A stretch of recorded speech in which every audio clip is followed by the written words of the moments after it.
బాహ్యానికి సంబంధించిన నేను అనేది అక్కడ వదిలేసాము, నిద్రలాగా విశ్రాంతిగా మెదడులో నిద్రపోయినట్టుగా అయిపోయాము, కానీ చైతన్యంతో కూడుకొని ఉన్నాము. అలా ఉన్నప్పుడు ఆ స్థితి మనకు తెలియటం మొదలైంది, అక్కడ ఉన్న విశ్రాంతి స్థితి తెలియటం మొదలైంది.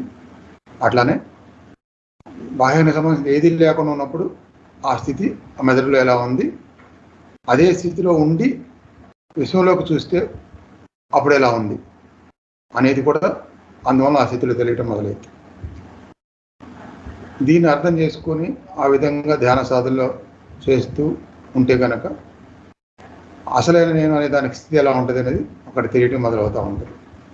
కానీ తప్పనిసరిగా ఇప్పటివరకు ఉండే భౌతిక సంబంధించిన నేను అనేవన్నీ మాత్రం వదిలేయాలి. అది జరిగితేనే ఆ స్థితికి దగ్గర అవుతారు, అసలైన స్థితి.